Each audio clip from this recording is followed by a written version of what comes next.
Hello everyone, how are you guys doing? I hope everything is fine with you.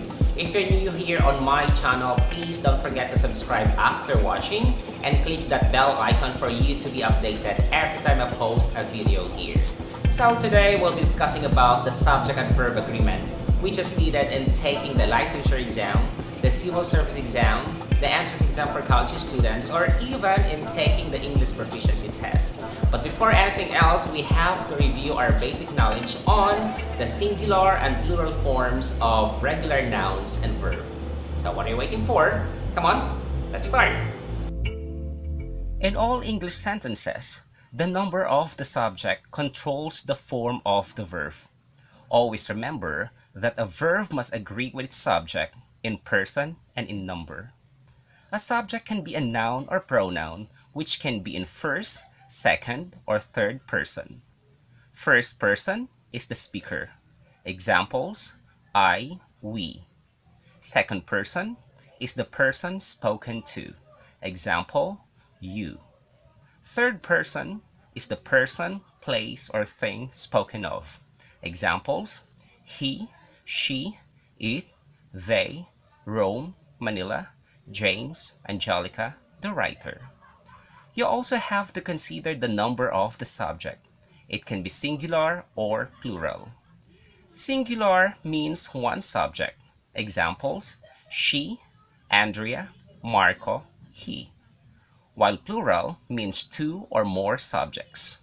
Examples: they, children, people, houses. Now going back to the verb, it has also two forms when it comes to its number. The S or the ES form. This is the singular form of the verb.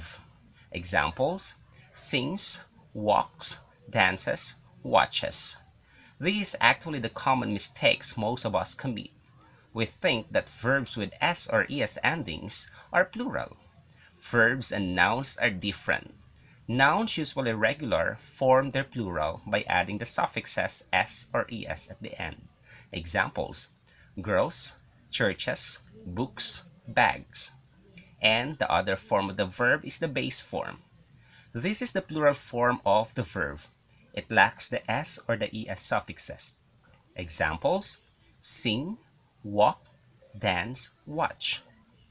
Now, before discussing the rules on subject and verb agreement, let's have first a recap on the basic and yet very important thing that you have to remember in dealing with the subject and the verb of the sentence. Singular subjects take singular verb. Plural subjects take plural verbs. Ordinarily, a verb ending in S is singular, but a noun ending in S is plural. To make the verb agrees with its subject, ask yourself these questions. What is the subject? Is it singular or plural? In what person is the subject? Then choose the correct verb form.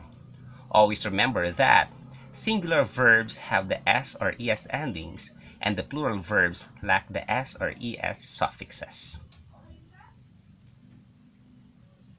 Let's have now the rules on the subject and verb agreement. 1. A verb must agree with its subject in person and in number. Examples: Rita listens. We listen. Mario explains. They explain. Number 2. The pronoun you always ties with a plural verb form. Examples: you are sweet. You have been very kind. 3. Most indefinite pronouns are singular and require singular verbs. These pronouns are each, one, anyone, anybody, nobody, everyone, everybody, someone, somebody, anything, nothing, everything, and something. Examples: everyone is invited to his birthday party. Something bothers her at night. Number 4. Some indefinite pronouns are plural. These are all, few, both, many, most, some, others, and several. Examples: some borrow books from the library. All were required to learn dancing. Some of the men were thought first. 5. Either and neither require a singular verb. Examples: if either of you takes a vacation now, we will not be able to finish the work. Neither of his friends goes to the beach today. 6. When compound subjects are connected by "and", they are usually intended as plurals. Sometimes, however, they are intended as singular constructions. The following sentences illustrate both types. Jack and Bill are going up the mountain. The subject of this sentence, Jack and Bill, can be replaced by two boys or two men, which would be plural. The compound subject Jack and Bill, therefore, is plural. For this reason, a plural verb is used, are going. A hot dog and sauerkraut is all I want for lunch. The subject of this sentence is a single dish, hot dog and sauerkraut. The subject, therefore, is singular, and the verb must be singular, is. Number 7. When compound subjects are connected by "or", they are singular unless the parts of the compound subjects are themselves plural. Consider the following sentences. A box of candy or a basket of fruit is always welcome. Both parts of the compound subject, box or baskets, are singular, so a singular verb is needed, is. Candies or fruits are equally acceptable. Both parts of the compound subject, candies or fruits, are plural, so a plural verb is needed, are. When "or" connects the parts of a compound subject, the verb takes its number from the part of the compound subject closer to it. Example: either one leek or several onions provide the necessary flavor in most of her recipes. Because onions, a plural, is closer to the verb than leek, a singular, the verb must be plural, provide.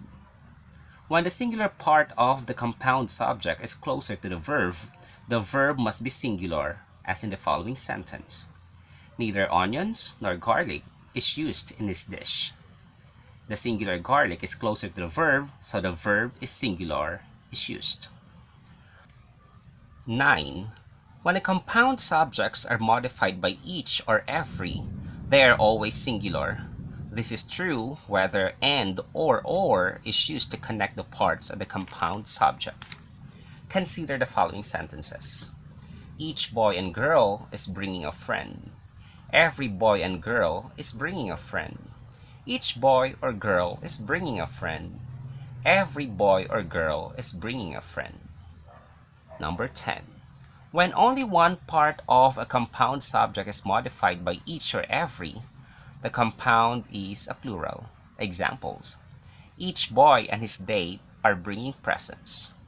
Every boy and his date are bringing presents. 11. Words joined to a subject by "with", together with, in addition to, and including do not affect the verb. Examples: the machine with all its parts sells for 500 pesos. His property, including 2 cars and a lot, is for sale. 12. A collective noun requires a singular verb if the idea expressed by the subject is thought as a unit. A plural verb may be used if the idea expressed by the subject denotes separate individuals. Examples: the choir is singing the national anthem. The committee were divided in the decision. The class has been dismissed. Number 13. Inverted sentence. When the subject comes after the verb, find and make the verb agree with it. There is an introductory word and is never the subject. Examples: there are 4 prizes left in the bag. Are there dishes still to be washed? Number 14. The number regularly takes a singular verb and a number takes a plural verb. Examples: the number of pupils taking typewriting is increasing each term. A number of boys are taking computer lessons too. Number 15. Sum of money units of measurement, and percentages take singular verbs. Examples: 2/3 of my allowance goes for my lunch. 400 pesos is too much for a pair of sandals. 2 kilos of meat cost almost 200 pesos. Number 16.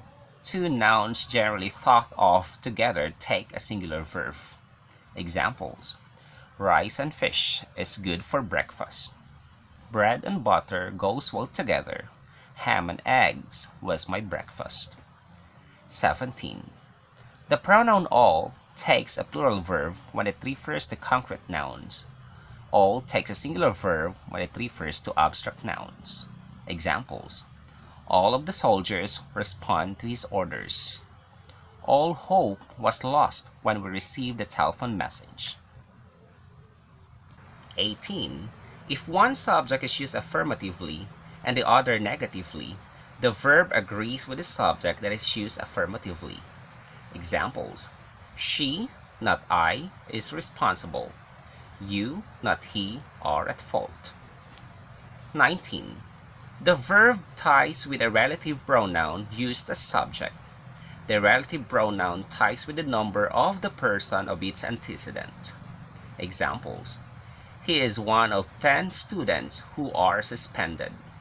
She is one of the most attractive girls who are active. 20.